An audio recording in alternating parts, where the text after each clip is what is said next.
And welcome to Pla-Mor Lanes, Coldwater, Ohio for the Stepladder Finals of the BoulderStore.com Classic with double Hall of Famer Chris Barnes. I'm Dave Lamont. Thank you very much for joining us. Our foursome is a powerful one. Everybody on this has multiple titles, and our opening match features the one left-hander, Jakob Butruff, against Dick Allen, and their pictures are about 10 feet away from us in an area for past champions. We have Tommy Jones awaiting the winner of that, and at the top of the stepladder for the second time, basically in a week, is Sean Rash. So let's go back to this first match. Dick Allen, who does things his way, and Jakob Butruff, the lone lefty. What do you see here? Well, you know, Richie does have his own way about everything, but as a past champion, a lot of success here. This place is tricky, and that falls right into Richie's wheelhouse. But Jakob is the defending champion and made a huge run at the end to sneak his way on the show. I have a feeling they're going to be sorry they let him on it. Yeah, and they did indeed, because Butruff, and it seemed like every time, Chris, he was up. Nah, it's not going to happen. Wait a minute. Hang on a second. He just dropped his last game was a 260-something, a 240-something. He probably is the most streaky guy out here, I think. Well, I'm not sure anyone, including even Jason Belmonte, throws more strikes once he gets it going. He's had some ups and downs this year, and he's been a little bit less off his performance from the last couple of years, but still the same thing. When he gets those strings going, big games follow. If he has it early, it's going to be a big day for him, I think. And if you've been with us all day, you've noticed they've been bowling on burn, except for early this morning. No longer. Naturally, these lanes have been re-oiled, and let's get to our opening match right now. He has got 7 tour titles. He's got a major win. And as they introduced Jakob Butruff, winner of 7 tour titles, it seemed like that's happened in about 2 days. He wins them in bunches, and one of them here, he averaged 223.7. Dick Allen, 225. Tommy Jones, the number 2 seed. Sean Rash, the number 3. Excuse me, number 1. Huge finish coming down the stretch there. For those that didn't watch the final game to get on the show, there was, well, I guess we can say Sam Cooley was second going in the last game and finished 8th, and finished last out of the group of 8. And could have made the show had he doubled in the 10th. Yeah, that's how crazy it was. He would have been the 3rd seed had he doubled. He opened in the 10th and ended up 8th. Jason Sterner was 7th, Thomas Larson 6th, and Kenneth Ryan, another left-hander, just 10 pins back of Jakob Butruff. And Dick Allen will begin on the left lane on 9 and 10 on his 34-foot Del Ballard pattern. And after Dick's shot, we'll get Chris to explain the quirkiness of this pattern. There's a stone 9 there for Dick. So what's the proper way to attack it? Well, 34 feet. If you use USBC/Kegel's rule of 31, that means your break point at the end of the pattern at 34 feet should be somewhere close to the 3rd board, and that's where the friction is at here. It's 24 mils, not a super high amount of volume, but it's all packed into that front 23, 24 feet or so. So the front of the lane gets pretty tight, and it shoves down the lane pretty quickly. You'll see Richie playing almost all the players, despite what's recently become the trend to use urethane on these shorter patterns. I believe everybody on this show has gone away from that, and so it'll be a little departure from what we've seen the last couple of weeks. So here is Butruff.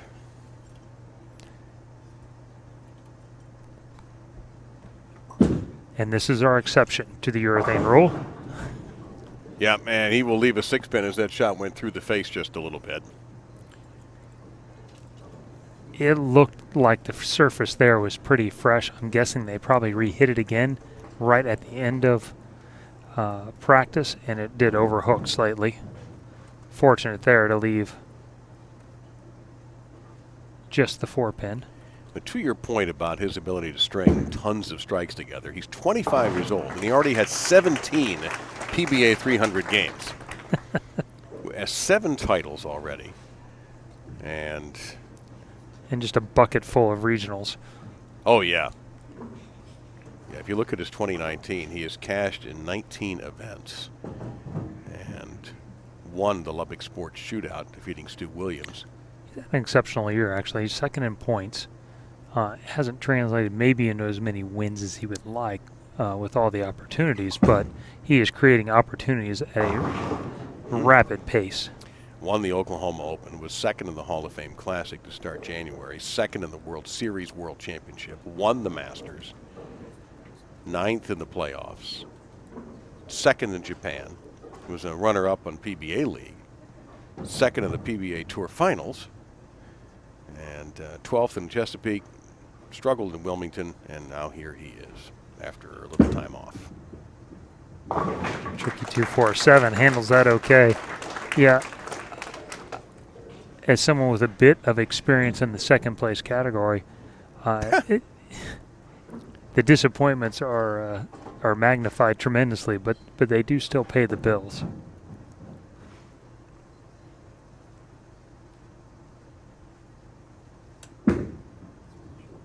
And that's how much gutter flirting, maybe a little bit too much that time, we've seen the right-handers forced to do. Dick Allen, also an owner of 7 titles, including the Cheetah Championship this year. And the Lubbock Open, that was an unbelievable win for Dick back in January. And Richie's throwing a Venom recoil. It's a low differential asymmetrical ball. And that low differential, that means it doesn't flare as much. That'll let him stay a little bit closer to the gutter without it overhooking.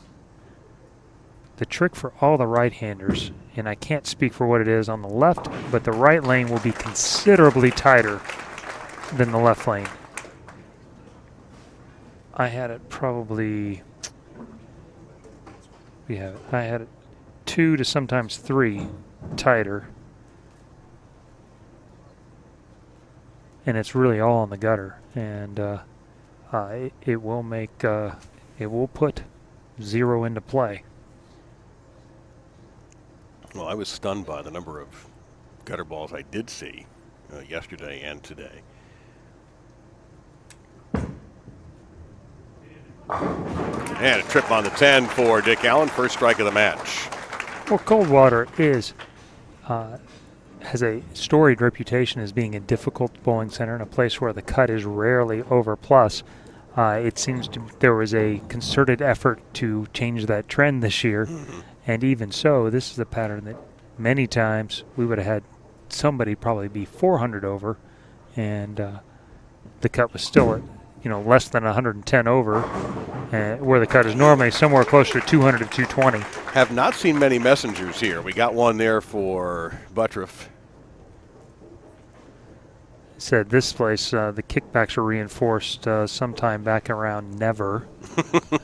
And so you really don't see too many of those.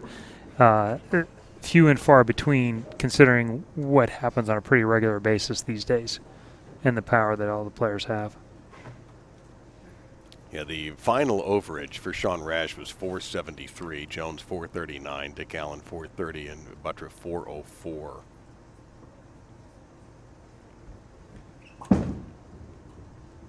Oh. Yeah, to the face again. Again on that lane, and I'm not sure. Maybe lane 9 also hooks more on the left as well, which is actually kind of rare. Most of the time, if one lane is tighter for the right-handers, it tends to hook more for the left-handers. Twice in a row now. High and high early. My guess is that lane is tighter for him. He's gotten closer to it. It's just hooking too early with that. I believe that's a Black Widow urethane, which is a high flaring urethane ball. Great spare. The guy's had a little bit of trouble making single pins on occasion. He is cleaning up all the messes nicely and keeping himself close. The winner will take on Tommy Jones.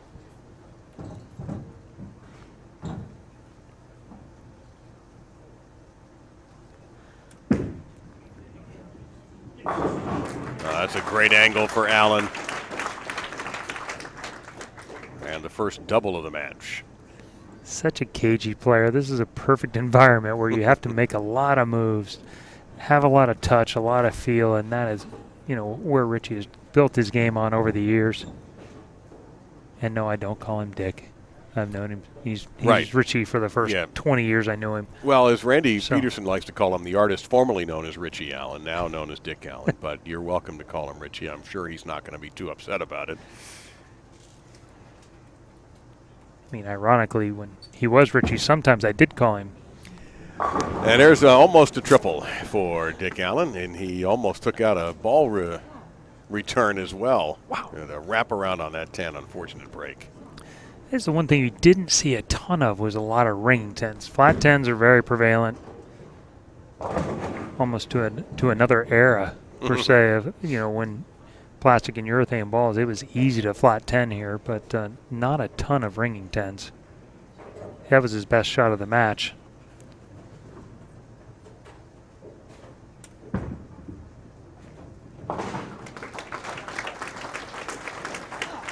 Nice crowd here, as always. This tournament gets tremendous community support. Just to look at the number of sponsorships they have, the involvement of other bowling centers in the area. If you were to fly into this area, you'd most likely go to Dayton or maybe Fort Wayne, Indiana. It's a small town and loves their bowling. Ooh. Well, now, the crowd reaction tells you everything you need to know. The world's slowest messenger came over and took care of business for Butruff. Yes, and even like a score change. And he'll get one.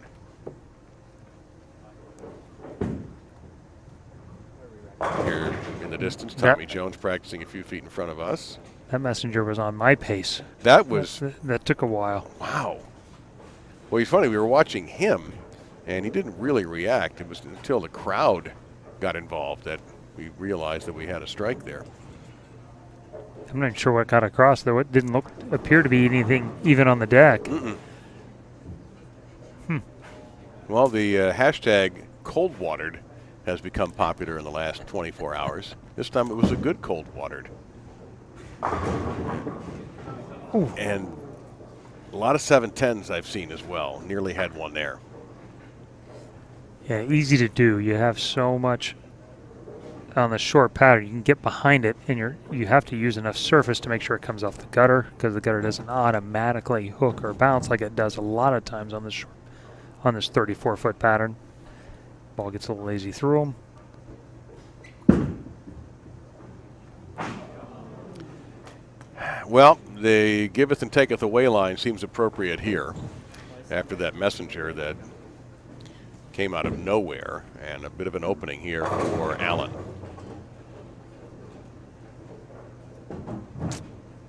Golden opportunity here. Up by 23.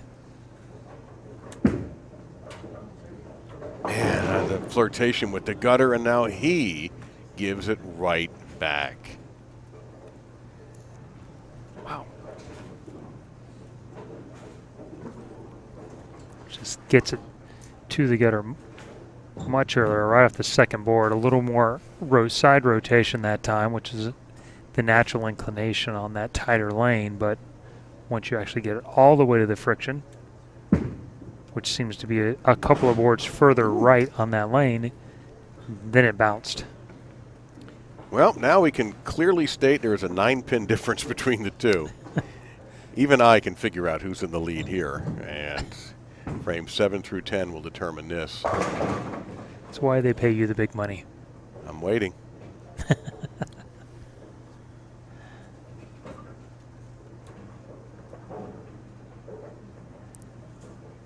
You might need to start keeping better company. Oh, don't say that Yeah. about Phil.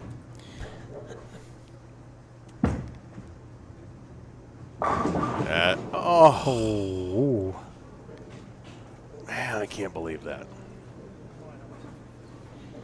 Did see a few of those this week myself. What pin is responsible? That's the head pin that does that. Typically the 4 will take that out one way or the other, either off the wall or occasionally the 2-pin will come around and hit it. For both of them to go around like that is brutal. No head fake for Richie at the 7-pin. It's crazy. Jakob made everything, made all the garbage, and then let an easy one get by him. Well, certainly no lack of television experience with all 4 of these. Quickly it turns a moment ago. Richie was up 23 and a chance to really put the hammer down, and now if Jakob can throw a double, he'll take the lead. There's half of it right there. Good looking shot. Best shot of the match so far for Jakob.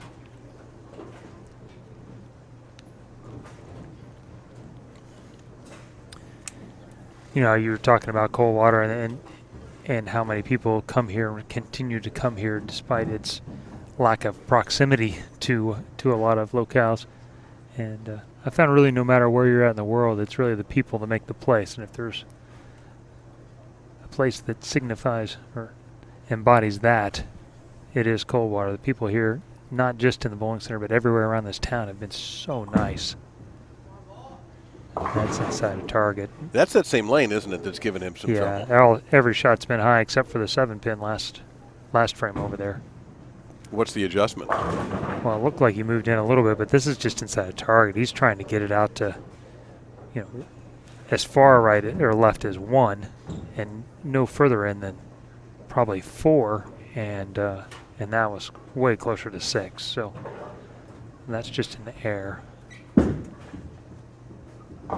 Yeah, a much tougher shot is made there also. Yes, I almost wonder, will this match come down to a late mistake or will somebody catch fire? Another opportunity for Richie. Up by 9.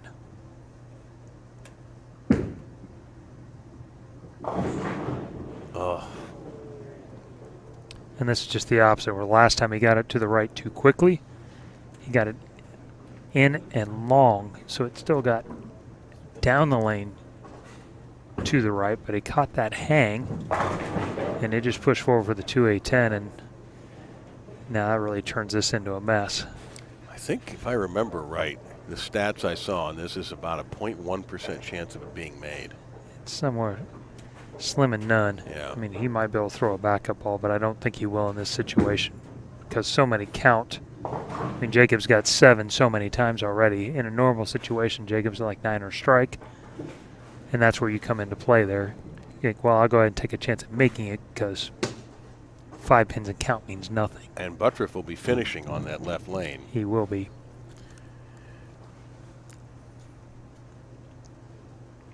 I was a little surprised that Allen chose to finish on that right lane. Most of the guys have shied away from the tighter lane.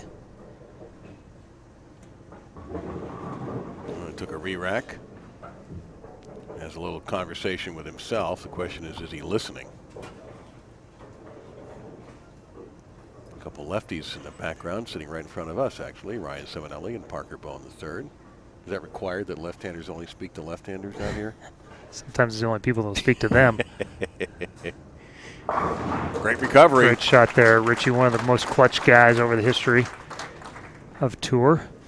He will not be afraid to throw it if he gets a chance. But now the question is, will Jakob give him an opportunity? Max score for Richie, 200. Max score for Jakob, 205.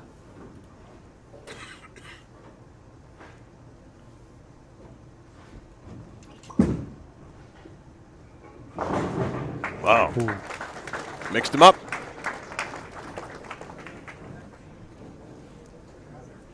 Big shot there. Projected that one good. Made sure it got there.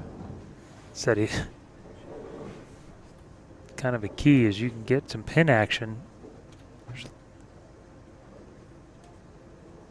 been difficult for most of the players in the middle, and that's why these guys have been at the top. They've been able to create a little bit more power. Again, Tommy Jones is standing by to play the winner. That's a pretty shot on a lane that has been nothing but a pain in his neck. It's a great move here. A little firmer. Threw it harder, a little more up the back of it, and basically made it not hook off that same spot. Pretty cagey adjustment for the young fella. Well, this is a big shot right here. Huge shot there. That makes Allen double in the 10th. Strike here though will shut him out.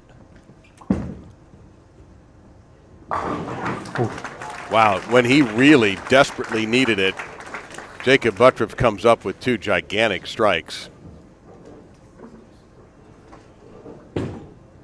really, really good right there. Saved his best shot for the second one of the 10th. I guess I may have spoke too soon. He still needs 6 pins. Yeah, 6 to nail it down. And we've seen some.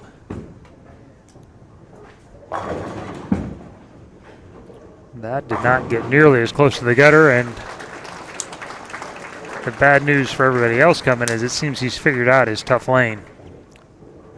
So Jakob Butruff, the defending champion, has moved ever closer to making it back-to-back here at Coldwater, defeating Dick Allen. And the winner will take on Tommy Jones. Coming up in September on FloBowling, you'll see a documentary on the two-hander Anthony Simonson. You'll see a little preview of that. And, of course, we'll have Chris's thoughts on the upcoming match between Butruff and Tommy Jones when we return to Coldwater on FloBowling. So 205 to 200, Jakob Butruff has moved on, ever closer to defending his championship. And what move did he make on that left lane that allowed him to strike out and knock down Dick Allen? Well, it looked like he'd gone high 3 times already. The 2 obvious adjustments are basically you can move right with your feet, move further away from that friction, or you can throw it firmer. Looked like to me he chose to be a little firmer, a little more up the back of it, and control the shape off of that hook. All right, now he runs into somebody you know very well, a good friend of yours, and Tommy Jones, who's been strong the whole tournament. It seemed like every time we mentioned his name, he was moving up and moving up and moving up. He's moved into second place here. What are you expecting now with Tommy after watching Dick bowl and seeing how the lanes are reacting? Well, I think it was a great move for him. He was our big mover if we moved from 6th to 2nd in that last game and getting out of that first match when most of the transition happens. It's trickiest in the first game. He wants to be a little deeper on the lane. I think he's going to probably be able to shoot 230 or 240.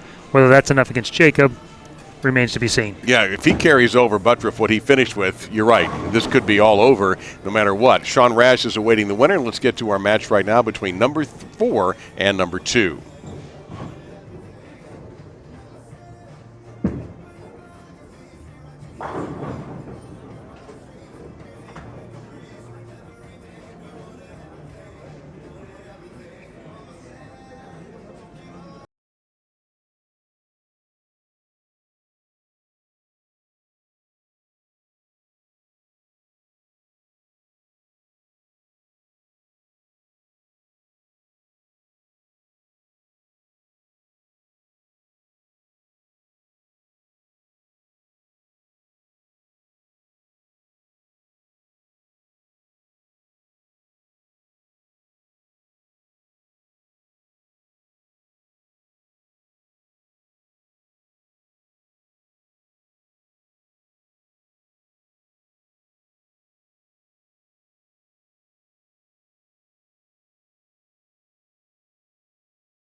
Okay, it looks like we are ready to get started with our semifinal match.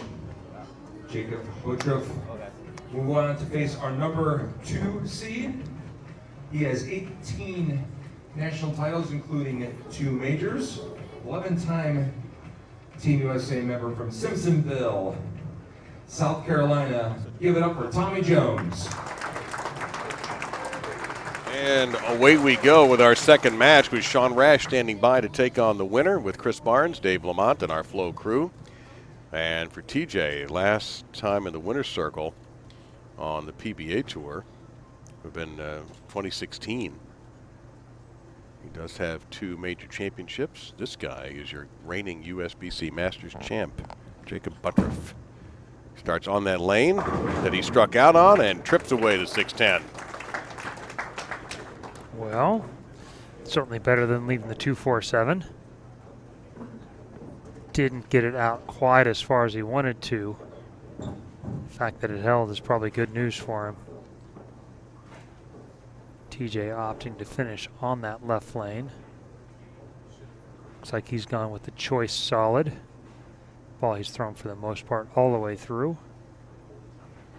Had a little hip trouble earlier in the year, but seems to have obviously fought through that pretty well. He's bowled much better here the last couple of weeks through this summer swing.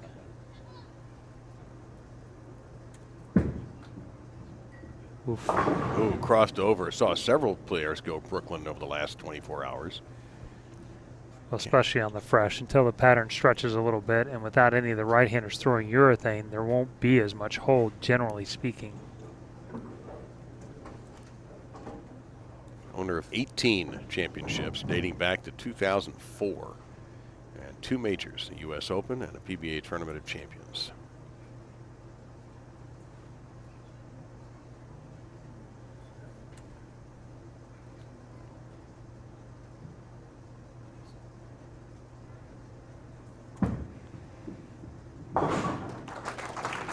Well done. Cannot get in a hole against somebody who has potential to get as hot as Butturff can do. Certainly not a spare I want to shoot to open up a match there. Dodge a small bullet right off the bat.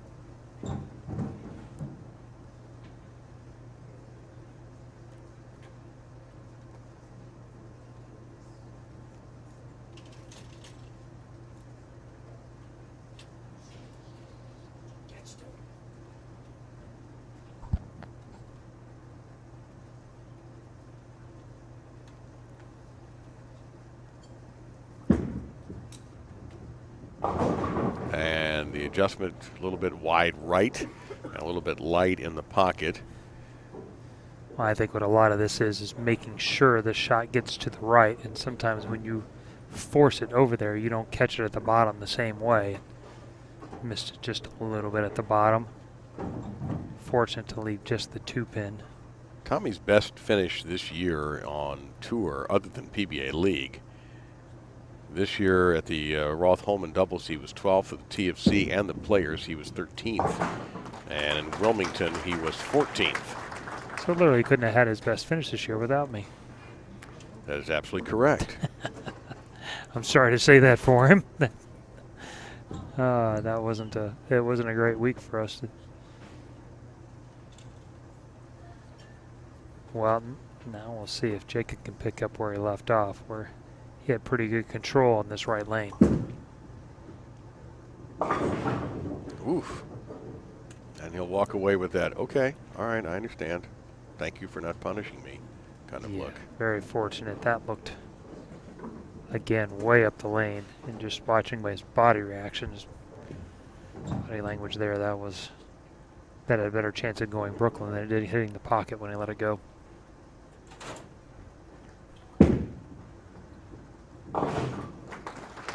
So he survived missing a single pin spare in the match against Dick Allen, who ends up Allen finishing 4th. His best of this summer swing so far.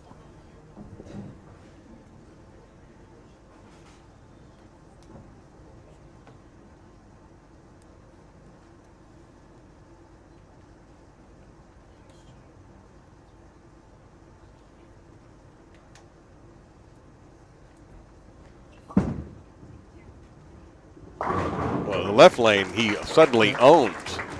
Yeah, and once again, a little firmer that time, and it looked like it wanted to creep high again, and he just use speed and a little less axis rotation, a little more end over end roll to keep it there.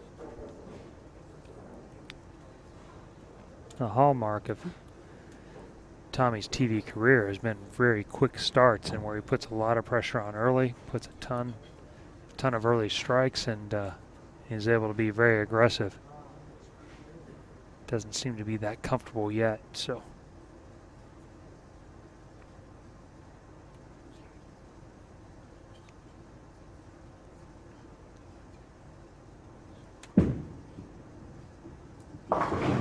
Now that broke very sharply into the face.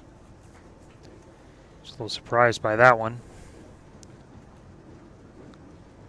Sliding 20, maybe a touch inside of what he wanted, but I think he thought that was gonna, when Richie got one in just, like that one board in, it didn't get all the way to that friction spot and wiggled by everything for the 2-8-10.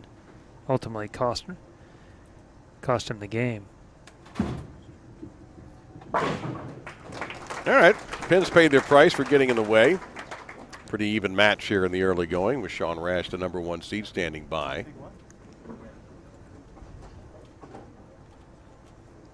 Sean has added a little forearm guard to his arsenal.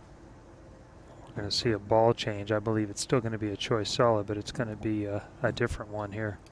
It's been flipping back and forth between the two balls. Big cover helps blend out the lane a little bit, and the wet dry left to right and front to back. This Phil Brylow is here. You were just talking to Sean. Is that a TENS unit he's got in his arm? Yeah, it is a TENS unit. Hang on, let's get your mic potted up. That was. Oh, hang on, we'll get to Phil here in just a second. There we go. Now we got it. Yeah, Sean has he doesn't have it anymore, a TENS unit, which is electronic stimulation. What's going on? Yeah, he basically, just a series of injuries over the years. He's used that unit before when he had a piriformis injury in his hip last year, and he's continued to use it. Had a couple of balls that the drillings were just slightly off.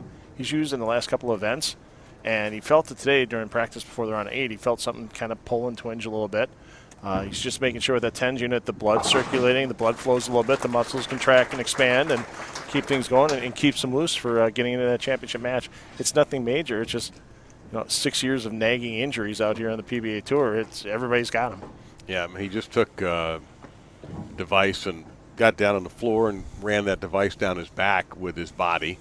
So I have not seen him throw a ball yet, other than the warm-ups he had in between games. Yeah, he's just getting ready to toss right now, so we'll see how it affects him. And if I see anything different, I'll report again. Yeah, thank you very much. We can see him pretty clearly too, just in front of us, a little bit off to our left. As this match is very hard to figure out. Boy, yeah, I mean, Tommy has been high and light on both lanes so far, and now Jakob has one high and one light on the right lane, which is, fortunately for him, the strikes on the left lane have given him the small advantage that he does have. Hurry. There we go. Takes a long way to get there sometimes on his spare shots. And Sean is just now warming up. Not what I would call full speed, but just stay loose. And generally speaking, Sean will go at a pace closer to what he's going to bowl on, but he's still feeling some pain in his elbow, it looks like right now. Yeah, holding, you're right. He threw a couple and just stopped. Again, Jakob's going to try to fit that number 9 lane into his ride. Yeah. Well, I think the telling thing is he can't do the same thing on both lanes. Early on, he had the right lane pretty well. He was close on the right lane the whole time. In the left lane, he was, kept breaking loose, or not breaking loose, but actually picking up too quick. Now he's figured out the left lane, but when he does that on the right lane, he leaves the 3-6-9. Tommy on the ball change here. The ball reacted much sharper on the left lane. See what he does here. There you go. That's the angle that you've had to take, right-handers, to succeed. And so, very close match. We used to have a version of the cheetah that we called the Tommy Jones cheetah, where you could stand left and you threw it hard at it. And got to use bigger balls, ones that rolled earlier with bigger cores in them, so that they blended it out. and he could be very scary on that. Those angles right there look very similar to that.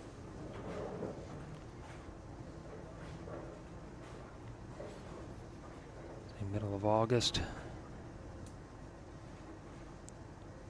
Tommy lists January 4th as his favorite date. I'm not sure what all that means, but chance to take the lead here with a double. Big turn, 8-pin reluctant, but could not overcome contact with the bowling ball. Well, we almost got to see one go in here. This one gets all the way to 1. Peels off of it. That is great news for him, because that means he'll be able to miss a little bit left from there and have some room. Seeing one come off the gutter inspires a little confidence. Now let's see if Jakob can answer. On the lane, it's giving him trouble. Ooh. That was a good-looking shot all the way. By far his best shot on that right lane. Made a little adjustment off the shot that went light. Looked like he moved a little left, kept his speed up, tried to stay firm and closer to it there. Ironically, as a left-hander, that's one of the things that Jakob doesn't do a lot of, is play super straight. He's much better at creating that angle.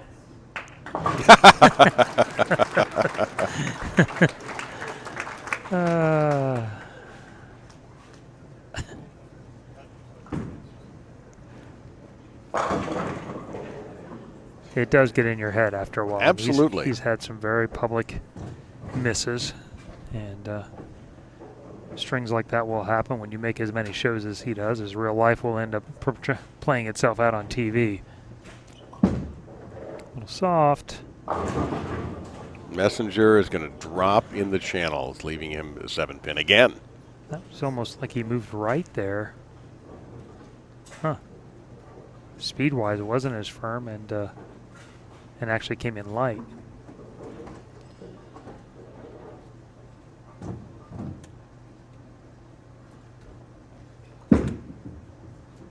All right, no trouble. 2 for 2 on those in this game. Like you spoke about earlier, Jakob had some ups and downs. His big games were big, but he had more than a few pairs in here that he really just couldn't put a whole lot together. And the good games were more like 210, 212, 213 on those pairs versus the 240s, 50s, 60s that we've seen him shoot so many times in the last few years.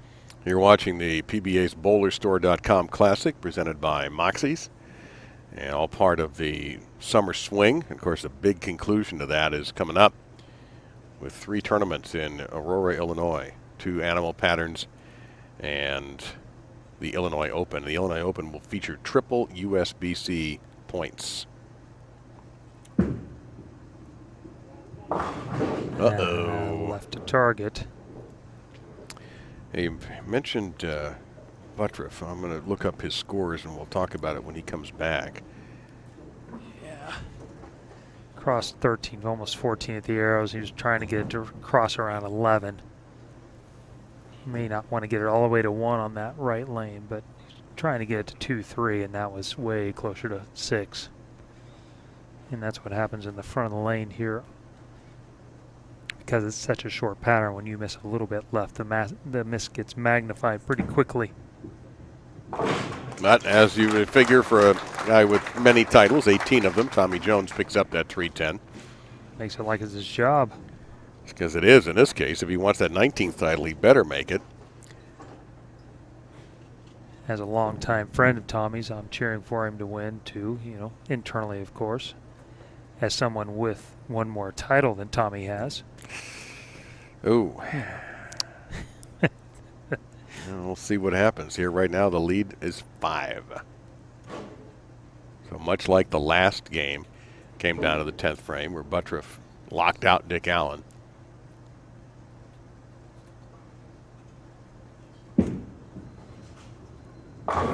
Great shot. Good news for Tommy. He gets to finish on that lane. I think that was a good choice for him. Watch this one. Didn't quite get all the way to 1, but he did get it out to probably 4 or 5. Camera angle was a little tough on that lane.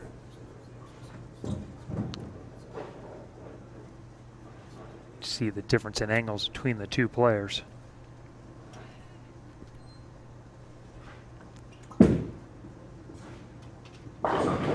Oh, I think he was looking at that, expecting a strike. Lane is so touchy for him. Last time he throws it great, leaves a ringing 7. It's hard not to try and then follows it up with a half 7. It's so hard not to try, and then the very next shot to catch it a little bit more, creeps up high, leaves the 6 pin. Well, you mentioned his score variety. He only had one tough game. That was 179 in the Cashers round. He's had, in the round of 16, he thrust his way in with a 278, got to the round of 8, finished that with a 242. He also had a 258, a 266, a 247 in qualifying. So there's no doubt he can go high. Look at those scores. He has no 220s and no 230s. Yeah, that's right. Everything was between 215 and under, or 242 was his next, of his high games, that was his next lowest. It's incredible. Well, that sets him up to give him a chance to, leaves him with a chance to shoot 218 as a max score. Tommy Jones on 204.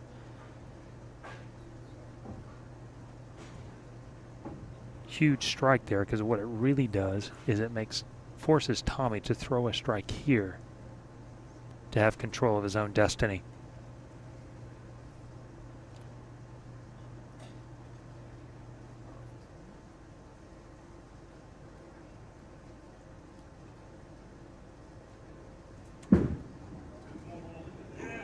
Perfect. And he does indeed have that control. Great shot here. It's always hard to throw it this steep towards the gutter on a lane that you know is tight down lane. Got there. Richie had a shot at 2-8-10 from once it got down the lane, not quite as far right. He was able to get that one all the way there and got it around the corner. And all those 475 RPMs. Snaps the 10 out. Giving him a 16-pin lead. And this shot right here would be the hammer.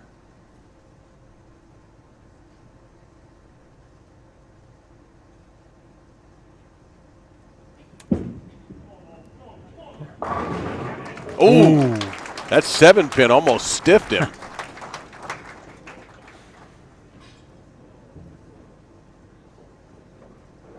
Well, now 5 spare would be enough.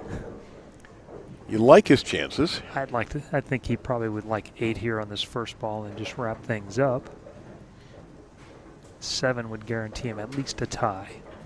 And if he does defeat Butruff, the 2 past champions will be sent aside. This one's going down the middle. There you go. Oh, why not? Just another scout. So Tommy Jones is moving on. And we're going to have a heavyweight final here between 13-time champion Sean Rash and 18-time champion Tommy Jones. That's going to set things up. Jakob Butturff did very well as the defending champion, getting back to the show, finishing in 3rd after defeating Dick Allen. But his reign is now over here at the Pla-Mor Lanes, the BowlerStore.com Classic. Tommy Jones moving on. We'll take a short break and come back with your championship match, Tommy Jones versus Sean Rash, here on Flo Bowling.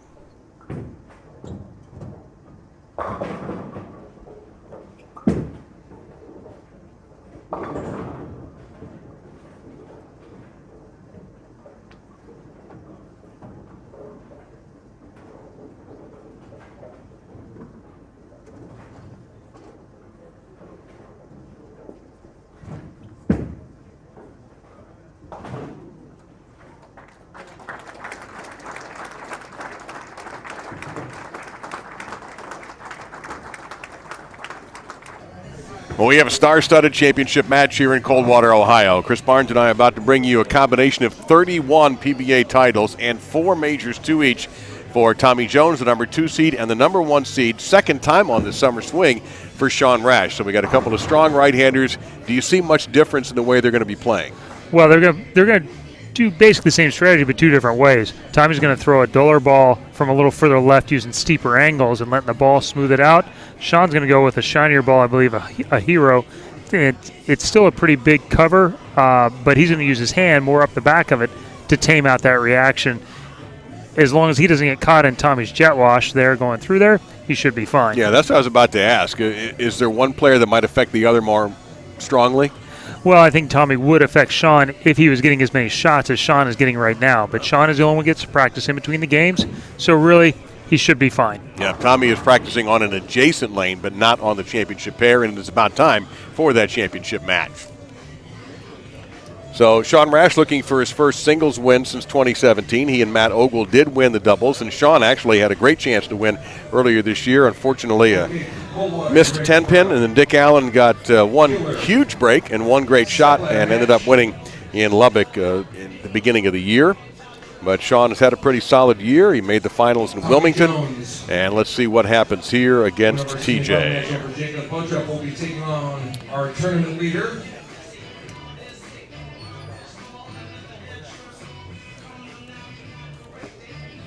He has got 13 titles, 2 majors. Also a 9-time Introduce member of Sean to the crowd. Team USA. And a nice group here on a Friday. A few folks snuck out of work a little early. Montgomery, Illinois, put your hands together for Sean Rash.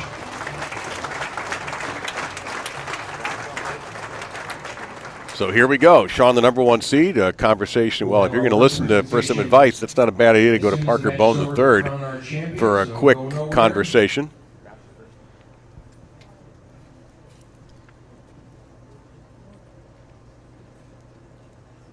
Okay, Coldwater, how about one last round of applause for our final Sean with the higher seed gets to make the decision on choice. Classic presented by Moxy's Xtra pair. And as soon as they get in the frame, we'll find out who's up first and, most importantly, where. I did get a little info, but it was a little bit late on Jakob. Jakob actually did switch from the Black Widow urethane to a Black Hammer, which flares way less, which is why it looked like he moved so much closer to it on that right lane. And then Tommy's ball change, he went from a pin down choice to a pin up to allow him to get a little deeper on the lane, and hopefully it burns off a little bit.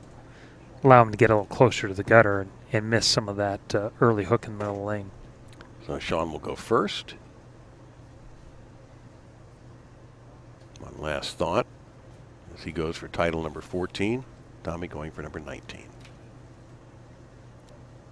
See Sean going with that Hero. Same ball he's thrown a lot this week. And trip on the 10.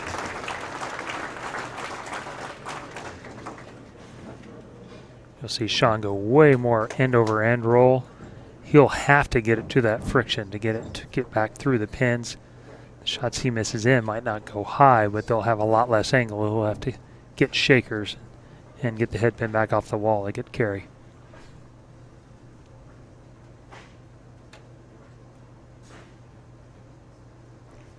Sean did get 8 balls of practice in between, but throwing a shinier ball, I don't expect it to affect Tommy too much. Ooh, man, that was a hard-hitting strike. As you saw, the 8-pin was the last to get blown away. Boy, this is maybe his best shot so far today. No doubter.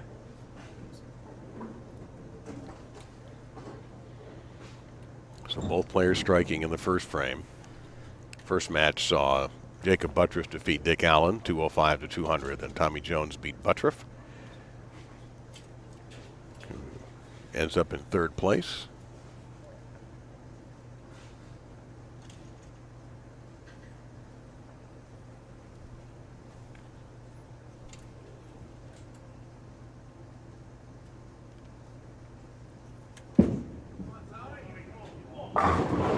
Oh, a 7-9 broken up. Wow. Man, that was powerful. These pins have fallen like they weighed 4.5 pounds instead of 3 pounds, 10 ounces, and he just mowed through them here. Boy, he had the head pin do double duty dirty work there. That was something. These are 2 players when they first broke through had incredibly fast starts. Sean won his first 4 shows he was on. Tommy won 10 titles in just under 2.5 years. Just a hair light.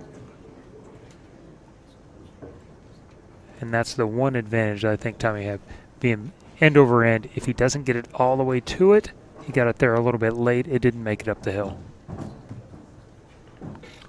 Now the advantage of being more end over end, he can throw to it much quicker than Tommy can and still have it, know that it's not going to go in the gutter. But he'll have to do that on that right lane. Again, looks like it's 2 to 3. It played between 2 and 3 tighter most of the time throughout the tournament.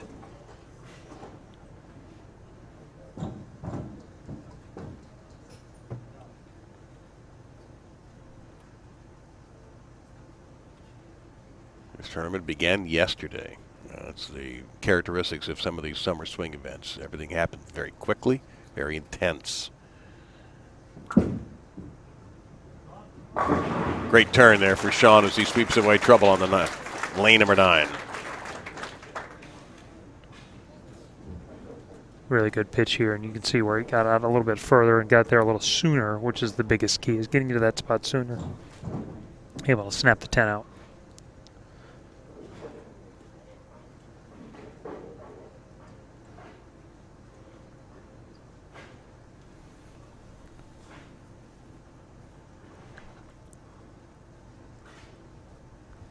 Jones taking plenty of time. No shot clock here. A little unusual for him to take this much time. He's not a deliberate player, generally speaking.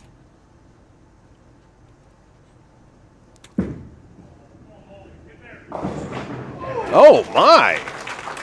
Was that the head pin that did all that damage? I believe it was. It came off the wall and ended up splitting the 4-8. Knocked one each way.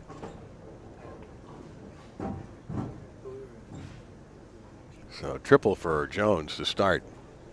Very, very little difference between where he got that one and where Sean did. Added rev rate, got it back just enough to tickle the head pin, and fortunate strike for a 3-bagger and an opportunity to expand on his 20-pin lead.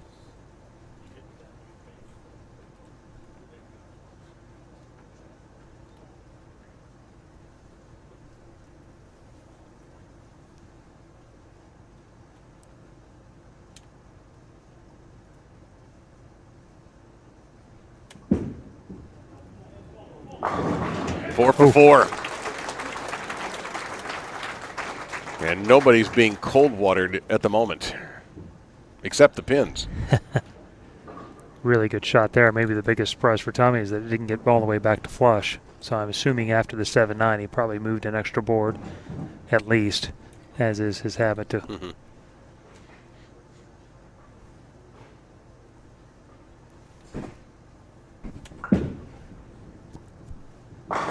Wow, a flush shot there for Rash. Yeah. Got it at the same board. He just got it there 3 feet sooner this time.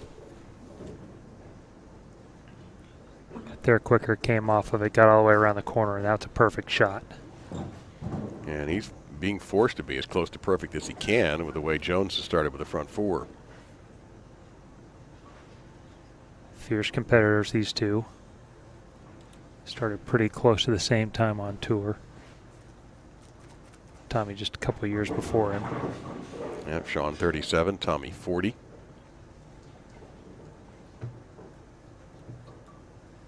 And of course, next week it's Sean's home house.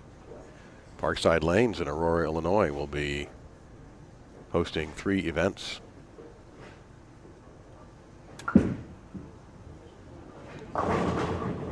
Whoa.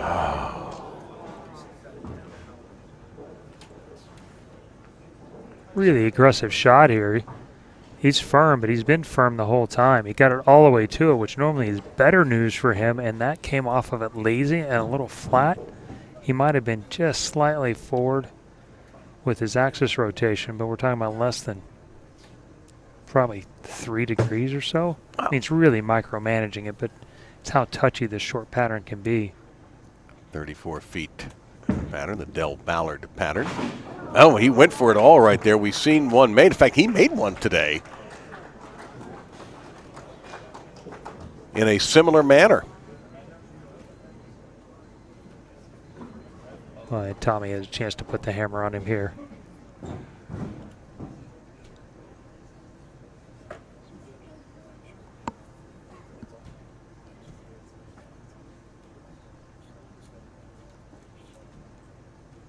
Up 34 here, chance to expand that lead.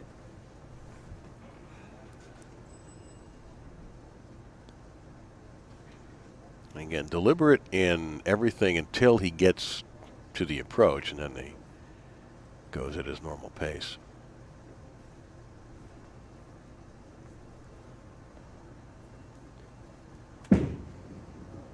Look out, look out.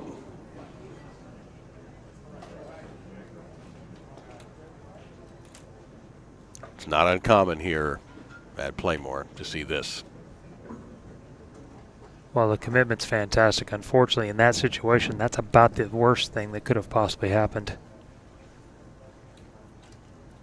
Completely has changed this match. He'll still have the lead no matter what, but instead of putting it at a range, he's come back and make the spare. That's left. Oh. Well, that is a spare. And that keeps his lead at 24. But pretty fortunate here. That's about the same shot that went high in the first frame. Man. Or not in the first, but last game when he left the 310s. So he's got to recover. It's tricky here because there's going to be a lot of tendencies to keep it away from the gutter, but on this left lane, I think he can throw it pretty much right at it, and I don't think it will go in. It very possible will make him flinch, though, on that right lane for his last two shots on it. He'll be finishing on this lane, however. The right lane, he has just 2 more frames to go.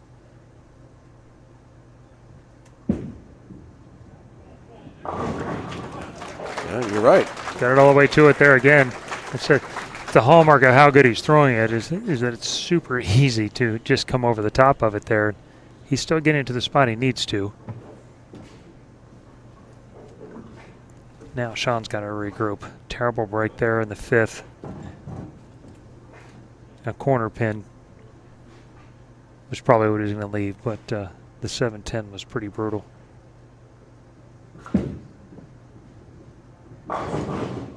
And he almost had it happen again. I wouldn't have been surprised if that's what he left last time. It's kind of a very similar hit, and really at this point he's just a little too much up the back of it. The ball's rolling out about 12 inches too early.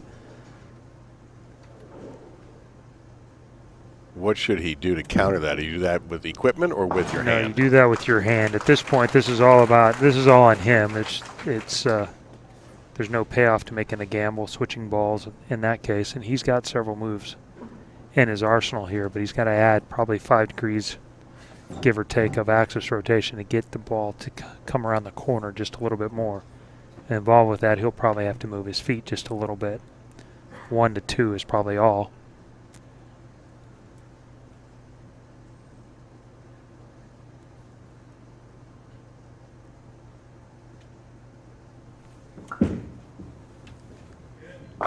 Huge left turn for Sean Rash to get a big strike in the 7th. Well, and that's the other move you can make right there is you can stand in the same place and just hit it harder. And that's basically, he just hit it and got up through the back of it more and got the ball to come through the pins. Well, it's your turn, Tommy. Tommy likes to play angry, and Sean has now had a couple of breaks to where he can put himself in that situation where he's chasing. He's not protecting anything, and he can charge and play a little bit like they owe him something.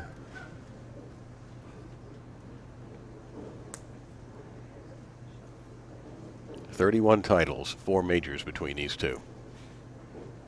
Hard to get a better final on this tour.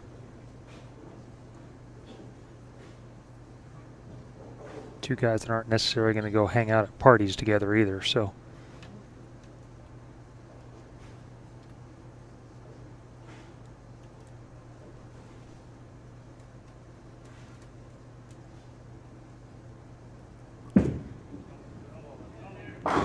Boy, what a great shot on the lane that was a real pain where you end up throwing a gutter ball. You can see he's moved his break point in on that lane just a little bit, and but he wasn't worried about it, extending his lead to 34 pins. Once again in a position to take a commanding lead here in the 8th frame.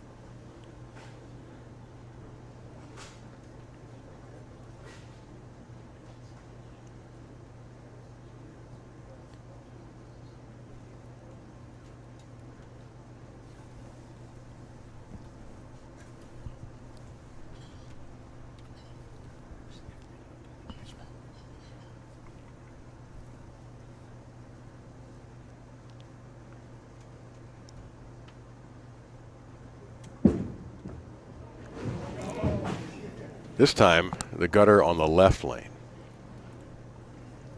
Every time he has had a chance to really step on Sean Rash's toes, this has happened. Both times he's got his lead in 30s and a chance to take over. He has a penchant for proving me wrong, but I don't think it was worth the dig this time. No, I think he's had other opportunities in your friendship that he'll get you, he'll get you another time, but not now. Man. I don't know if I've ever seen, and he may still go on to win this match, but I don't know how often in PBA history somebody has won a match with 2 gutter balls. It's probably happened, but not many, and he'll not spare. And again, the match has completely turned. Now the scenario is this: if Sean can get up and strike in both the 8th and 9th frames, he's going to take an 8-pin lead.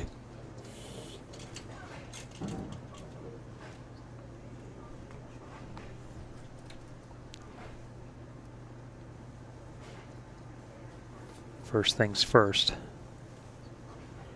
Still down 13 right now. Max score 236. Tommy Jones max score 228. So he'll repeat what he does.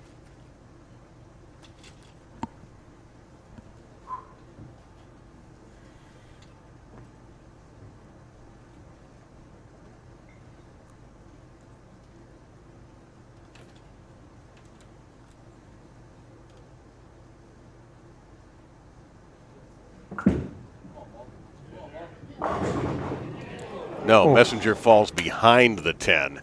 Well, he has flirted with 7-10s this whole match. Yeah, his ball is just not quite enough going through. It's burning up just a little bit too much.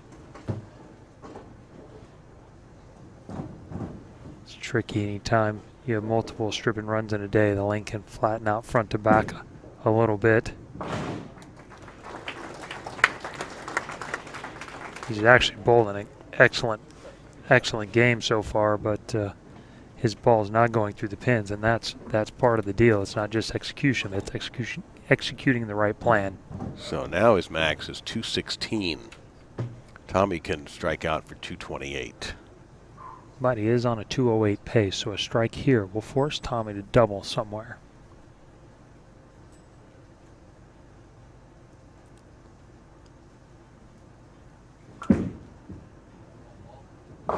Oh.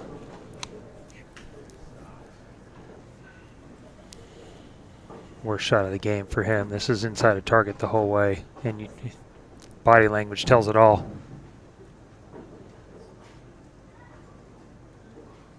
Might have been a little justice for him right there had he got that one all the way over to Brooklyn, which we saw plenty of on this short pattern. But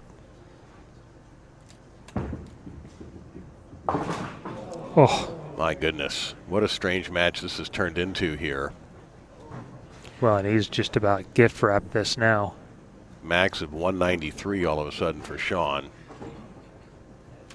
So at this point, Tommy basically needs and mark in decent count. Yeah, but. Yeah. So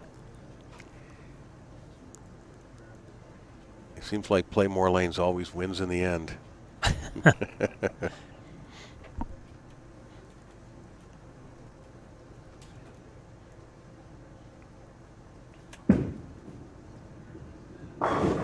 That's a gutsy shot from Tommy Jones.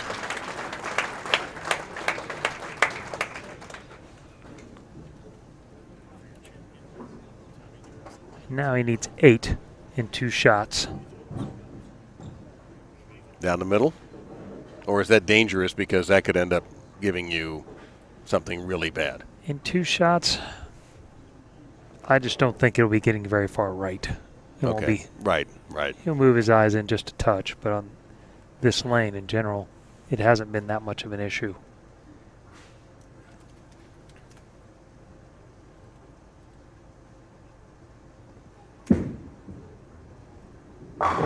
There you go. Title 19 for Tommy Jones. Dave, I think you nailed it on the head. I'm not sure anybody's been cold-watered and won. I would love to know how many guys in a championship match have guttered twice and won. Well, he did. Defeating Sean Rash, who's a runner-up for the second time in pretty much 8 or 9 days on this summer swing, losing first to B.J. Moore, and Moore's first title. Tommy Jones will get number 19. And congratulations to Tommy.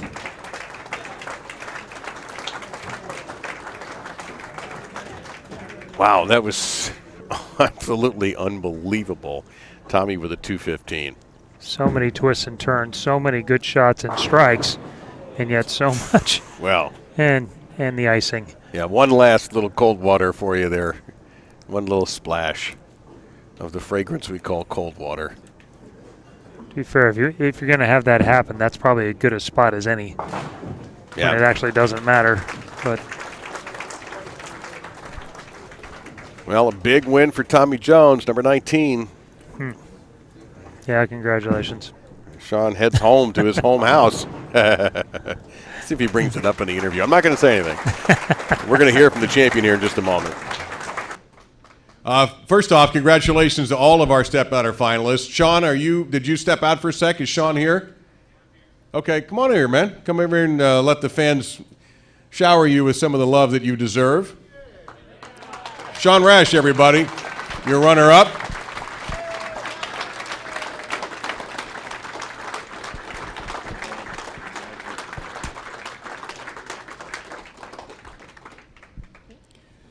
Well, that was interesting, to say the least. How would you assess this?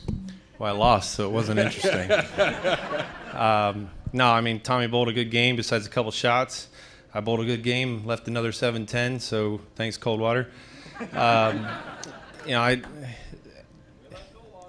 well, some of us do right now. He'll be back. Don't worry. He still loves you. Just a little hurt right now, understandably. Yeah, no, it's anytime you get a chance to win, it's what you dream for as an athlete. You know, there's only one winner at the end of the day. But really, we had a bunch of winners this week. The Hardings, the Davidsons, all you fans for coming out this week. It's been an unbelievable couple days here. Now we get to go home. I can't wait because it's my home in my own bed. But, yeah, I'm tired of leaving 7-10s. I put myself in position to win. That's all I can ask for, and hats off to Tommy on his win. All right, Sean, thank you very much. Congratulations. He's having an excellent summer swing so far. Couple of seconds, and I'm sure he'll be a winner again soon. For the 19th time, he is a PBA Tour champion. Your champion this year, Tommy Jones.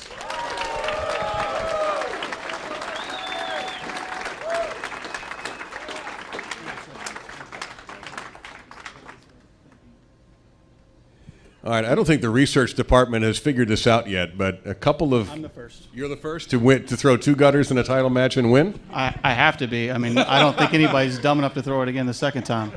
All right, so the obvious question I think everybody knows when they see the first one, they see it happens again. How do you overcome it? Well, until someone brings me a remote and lets me rewind time and do it again, there's nothing you can do about it, so you just move on to the next shot.